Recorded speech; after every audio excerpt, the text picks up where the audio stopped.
അപ്പോൾ hello guys, എല്ലാവർക്കും FTM ബ്ലോഗിന്റെ ഒരു പുതിയ വീഡിയോയിലോട്ട് സ്വാഗതം. അങ്ങനെ ഒരു സന്തോഷ വാർത്ത എന്ന് വെച്ച് കഴിഞ്ഞാൽ ഞാനൊരു അച്ഛനാകാൻ പോവാണ്. അതെ, അപ്പം ഏകദേശം ഇപ്പം നമുക്കൊരു 6 മാസത്തോളമായി. ഇപ്പം ഗായത്രിക്ക് ഇനിയിപ്പം നമ്മൾ കുഞ്ഞിനെ എക്സ്പെക്ട് ചെയ്യുന്നത് ജൂലൈയിലായിരിക്കും. ഇപ്പം നമ്മൾ ഇരിക്കുന്നത് ഹോസ്പിറ്റലാണ്. ഞങ്ങളിവിടെ വന്ന എത്ര മണിക്കാണ്? 6 മണിക്ക് രാവിലെ ഒരു 6 മണിക്കാണ് ഞങ്ങൾ എത്തിയത്. ഇതെന്ന് പറഞ്ഞാൽ 6ാം മാസത്തിലുള്ള ഒരു ഗ്ലൂക്കോസ് ടെസ്റ്റിന് വേണ്ടിയാണ് ഞങ്ങളിപ്പം വന്നിരിക്കുന്നത്. അപ്പൊ ഈ ഹോസ്പിറ്റൽ എന്ന് പറഞ്ഞു കഴിഞ്ഞാൽ ഞാൻ താമസിക്കുന്ന ചേർത്തലയിൽ തന്നെ ഉള്ള ഒരു കിൻഡർ ഹോസ്പിറ്റൽ, അത് കുട്ടികൾക്ക് വേണ്ടിയുള്ള ഒരു ഹോസ്പിറ്റലാണ്. അപ്പം ആദ്യമായിട്ടാണ് ഞാൻ ഇത്രയും രാവിലെ എണ്ണീറ്റ് പോകുന്നത്. അപ്പം ഗായത്രി വെറും വയറ്റിലാണ്, കാരണം ഈ ഗ്ലൂക്കോസ് ടെസ്റ്റ് ചെയ്യുമ്പോൾ അല്ലെ വെറും വയറ്റിലായിരിക്കണം. ചുമ്മാ വന്ന് ബ്ലഡ് ടെസ്റ്റ് ചെയ്തിട്ട് പോകുന്ന, പക്ഷെ നമ്മളെ കൊണ്ട് ഇതായി ഒരു പാക്കറ്റിന്റെ പകുതിയോളം ഗ്ലൂക്കോസ് കലക്കി വെള്ളം കുടിപ്പിച്ചിട്ട് ആണ് കിട്ടുന്നത്. അപ്പൊ ഞാൻ ആക്ച്വലി ഞാൻ വിചാരിച്ചു ഗ്ലൂക്കോസ് എന്ന് പറഞ്ഞാൽ അന്ന് മറ്റേ ഷുഗർ ടെസ്റ്റ് പോലെ ആയിരിക്കും, രാവിലെ എണ്ണീറ്റ് വെറും വയറ്റിൽ പോവുക, എന്നിട്ട് ബ്ലഡ് ടെസ്റ്റ് ചെയ്യുക, അങ്ങനെ ആയിരിക്കും ഞാൻ വിചാരിച്ചത്. പക്ഷെ നമ്മള് വിചാരിക്കുന്ന കാട്ടി വേറെ രീതിയായിരുന്നു ഇവിടെ ഉള്ളത് അല്ലേ? ഗായത്രി പറഞ്ഞ പോലെ തന്നെ രാവിലെ ഇപ്പം വെറും വയറ്റില് ഗായത്രി ഇപ്പം ഗ്ലൂക്കോസ് കുടിച്ചിരിക്കുകയാണ്. ഇതേ ഗ്ലൂക്കോസ് ഞങ്ങളുടെ വീട്ടിലുണ്ടായിരുന്നത്, ഇതിനും വലിയ പാക്കറ്റ്. തൈറോയിഡ് ഒരു കുത്ത് കിട്ടി, തൈറോയിഡ് 2 കുത്തുണ്ട്, മൊത്തം 3 കുത്താണ്. 3 കുത്ത് കിട്ടിയിരിക്കുകയാണ്. അത് കണ്ടു, ചെറിയൊരു പാട് മാത്രം.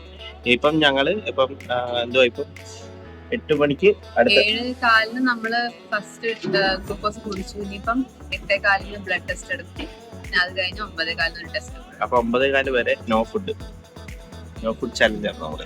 രാവിലെ ഫുഡ് കഴിച്ചത് സത്യമായിട്ടും വെറുമായിട്ടില്ല. രാവിലെ എണ്ണീറ്റ് കഴിഞ്ഞപ്പോ തന്നെ മനസ്സിലാവും. ഇവര് പറയുന്ന വോമിറ്റിംഗ് ടെൻഡൻസി ഉണ്ടോ, അപ്പൊ ഉണ്ടെങ്കിൽ ഇത് ക്യാൻസൽ ആക്കും. ഞാൻ വോമിറ്റ് ചെയ്യുന്നത് എനിക്ക് വൈകിയൊക്കെ. കാരണം ഗായത്രിക്ക് ഏറ്റവും വലിയ പേടി എന്ന് പറഞ്ഞു കഴിഞ്ഞാൽ വോമിറ്റിംഗ് ആണ്. കാരണം വോമിറ്റിംഗ് ഭാഗ്യത്തിന് ഗായത്രിക്ക് ഇതുവരെ വോമിറ്റിങ്ങോ കാര്യങ്ങളോ ഒന്നും ഇല്ല. പക്ഷെ ചിലവർക്ക് വന്നു കഴിഞ്ഞാൽ ഭയങ്കര ബുദ്ധിമുട്ടാണ്, കാരണം കഴിക്കാനൊന്നും പറ്റത്തില്ല. ദൈവാനുഗ്രഹം കൊണ്ട് അങ്ങനത്തെ ഒരു ബുദ്ധിമുട്ടുകളില്ല. ആഹാരമൊക്കെ കഴിക്കാൻ പറ്റുന്നുണ്ട് നല്ലപോലെ. വെള്ളം കുടിച്ചപ്പോഴത്തേക്ക് ചെറിയൊരു വോമിറ്റിംഗ് അടിക്കുന്നുണ്ട്. ഇപ്പൊ നല്ലൊരു രക്ഷയില്ല, നല്ല രീതിയിൽ ഇടിയാണ്. അത് എനിക്കൊന്ന് നമ്മുടെ കൂടെ ഇപ്പൊ യാത്രയൊക്കെ ചെയ്യുമ്പോൾ കുഴപ്പമൊന്നുമില്ല, യാത്ര ചെയ്യാതിരിക്കുമ്പോഴൊക്കെ നല്ല അടിയാണ്. കുഴപ്പമില്ല, അല്ലാത്ത ഇരിക്കുവാണെങ്കിൽ കിടക്കാനൊക്കെ പോവാണെങ്കിൽ ഇടിയോടെ ഇടിയാണ്. അപ്പം പുതിയ എക്സ്പീരിയൻസ് യെസ്, ഞാൻ അങ്ങനെ അച്ഛനാകാൻ പോകുന്നുള്ള പ്രിപ്പറേഷനിലാണ്. എനിക്കും ഒരു ഐഡിയ ഇല്ല. അപ്പം ഇങ്ങനെ പോകുന്ന കാര്യങ്ങള് ഇനിയിപ്പം അടുത്ത ടെസ്റ്റ് കഴിഞ്ഞ് കാണാം.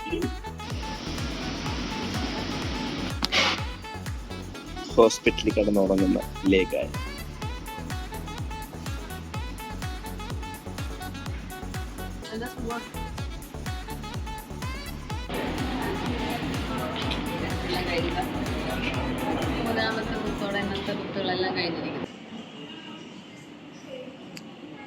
വിവേകപ്പത രാവിലെ നേരത്തെ ഫാസ്റ്റിംഗ് ഒക്കെ തീർക്കാൻ വേണ്ടി നെയ്റോസ്റ്റും മസാല ദോശയും എല്ലാം വാങ്ങിച്ചോണ്ട് വന്നിരിക്കുകയാണ്.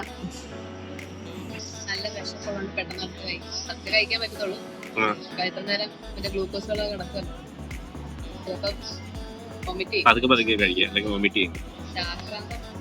ആക്രാന്തം മുതിരിക്കല്ലേ. ഇടയ്ക്ക് ആ ചായം കൂടെ കുടിക്കും, ആ ക്ഷീണം ഒന്ന് മാറട്ടെ. അപ്പം ഞാൻ ഓർഡർ ചെയ്യുന്നത് ഒരു ഗീ റോസ്റ്റും വടയും. അപ്പൊ കഴിച്ചിട്ട് വരാം അല്ലേ കായ? അങ്ങനെ നമ്മുടെ ടെസ്റ്റും കാര്യങ്ങളും എല്ലാം കഴിഞ്ഞ് ഞങ്ങൾ ഇപ്പം ഏകദേശം 11:45 രാവിലെ 6:30 വന്ന് ഞങ്ങളിപ്പം പോകുന്നത് 11:45.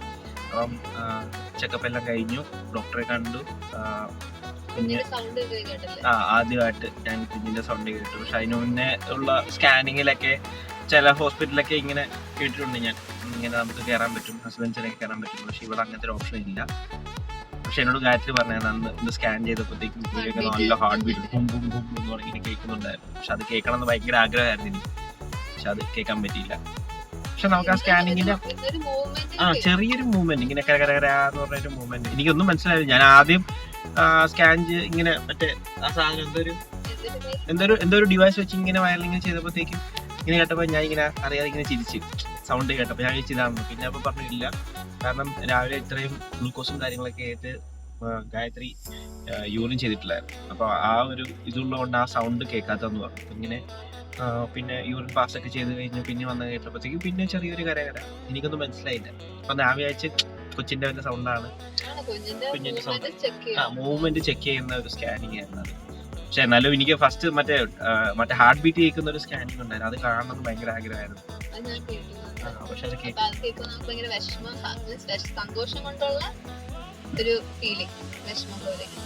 പക്ഷെ എനിക്കത് കാണാൻ പറ്റിയില്ല. പക്ഷെ അതിന് പകരം എനിക്ക് ആ സ്കാനിങ് ചെയ്ത് ആ സ്കാനിന്റെ ഇമേജസ് കണ്ടപ്പോൾ ഭയങ്കര സന്തോഷമായി, ഭയങ്കര ഒരു എക്സൈറ്റ്മെന്റ് ഉണ്ടായിരുന്നു എന്താ ഇത് ഉള്ളത്. അപ്പൊ ഏതായാലും അമ്മയും കുഞ്ഞും ഹെൽത്തി ആയിരിക്കട്ടെ എപ്പോഴും. ഷുഗറൊക്കെ നോർമലാണ്, BP നോർമലാണ് ഏറ്റത്. പക്ഷെ തൈറോയ്ഡ് ഇച്ചിരി ഉണ്ടല്ലേ? അത് ആക്ച്വലി അതെങ്ങനെയാന്ന് വെച്ച് കഴിഞ്ഞാല് നോർമൽ ഒരാൾക്ക് കുഴപ്പമില്ലാത്ത ഒരു റേഞ്ചിലാണ് ഇരിക്കുന്നത്. പക്ഷെ ഇപ്പൊ പ്രഗ്നന്റ് ആയതുകൊണ്ട് ആ ഒരു റേഞ്ചിന് അവർക്കൊരു പ്രഗ്നന്റ് ആവുന്ന ലേഡീസിന് ഒരു റേഞ്ച് ഉണ്ട്. സിറ്റുവേഷനിൽ നമുക്ക് പെട്ടെന്ന് ഷുഗർ കൂടാം, BP കൂടാം, തൈറോയ്ഡ് കൂടാം. അപ്പൊ അതുകൊണ്ട് പ്രിക്കോഷൻ ആയിട്ട് മെഡിസിൻസ് കഴിക്കുന്നുണ്ട്. ഇപ്പൊ ഇന്ന് ഡോക്ടറെ കണ്ടപ്പോഴത്തേക്ക് ഇതിനു മുന്നേ നമുക്കുള്ളത് എന്തായിരുന്നു, ആദ്യം ഒരു ചെറിയ ടാബ്ലറ്റ് ആയിരുന്നു, പിന്നെ അത് 2 പിന്നെ ഇപ്പൊ ഇന്ന് ഡോക്ടർ പറഞ്ഞപ്പോഴത്തേക്ക് 3.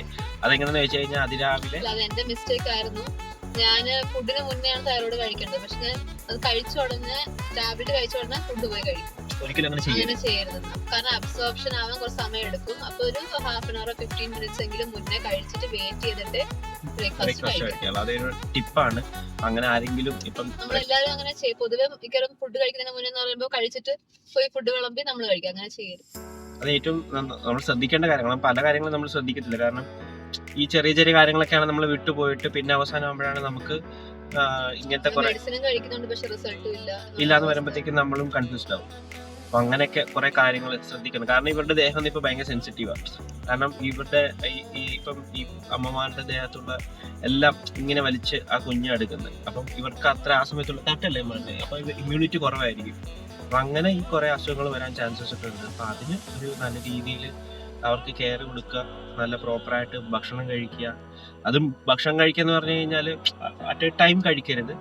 ഒരു റെഗുലർ ഇന്റർവെൽസ് എടുത്തിട്ട്, ഒരു പ്രോപ്പർ ഇന്റർവെൽസ് എടുത്തിട്ട് കഴിക്കുകയാണെങ്കിൽ ഗ്യാസ്ട്രിക് ഇഷ്യൂസ് വരത്തില്ല. അല്ലെങ്കിൽ നമ്മളൊരു സ്ട്രെച്ചിന് കഴിച്ച് പിന്നെ വന്നു കഴിഞ്ഞാൽ വോമിറ്റിംഗ് ടെൻഡൻസി ഉണ്ടാകാൻ ചാൻസസ് ഉണ്ട്. ഇതൊക്കെ ഞാൻ സത്യം പറഞ്ഞ എനിക്കത് അറിയത്തില്ലായിരുന്നു. ഇത് ഞാൻ പഠിച്ചു വന്ന കാര്യങ്ങളാണ്. ഡോക്ടേഴ്സ് ഇങ്ങനെ നമ്മൾ ഇപ്പം ഗായത്രിക്ക് വോമിറ്റിങ്ങിന്റെ കാര്യം അതൊരു കോമഡി ആയിരുന്നു.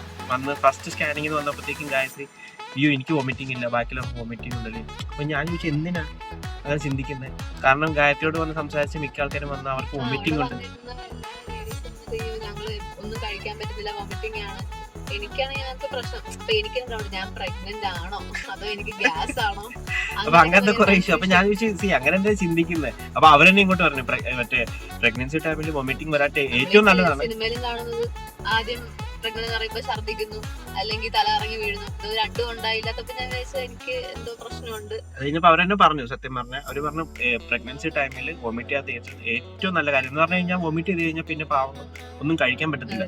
ആ ഒരു എന്താ പറയുക, നമ്മള് ഒരു പുളിപ്പ് പോലത്തെ ഒരു സംഭവം വരും പാവങ്ങൾക്ക്. അപ്പം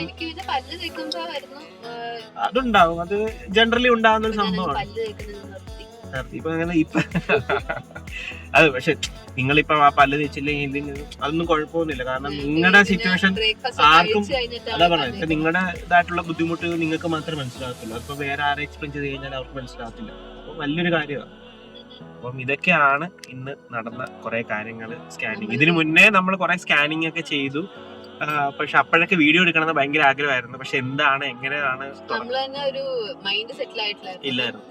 ഇപ്പൊ കുറച്ച് ഇന്ന് വേറെ സ്കാനിങ് ഒന്നും ഇല്ല, ഈ ടെസ്റ്റ് മാത്രമേ ഉള്ളതുകൊണ്ട് നമ്മൾ വീഡിയോ എടുക്കാന്ന് എടുത്തു. ഇനി വീട്ടിൽ പോയിട്ട് വേണം ഉറങ്ങാൻ. രാവിലെ എണ്ണീറ്റ്, കാരണം ഇന്നലെ രാത്രി കിടന്നപ്പോഴേ ലേറ്റ് ആയി. അപ്പം ഇനി വീട്ടിൽ പോയി ഒന്ന് കടന്നുറങ്ങണം. അത് കഴിഞ്ഞിട്ട് എനിക്ക് ജോലിക്ക് വരണം. രാത്രി ഒബ്വിയസ്ലി ലീവാണ്. അപ്പം വീണ്ടും ഒരു പുതിയ വീഡിയോ ആയിട്ട് വരുന്നവരെ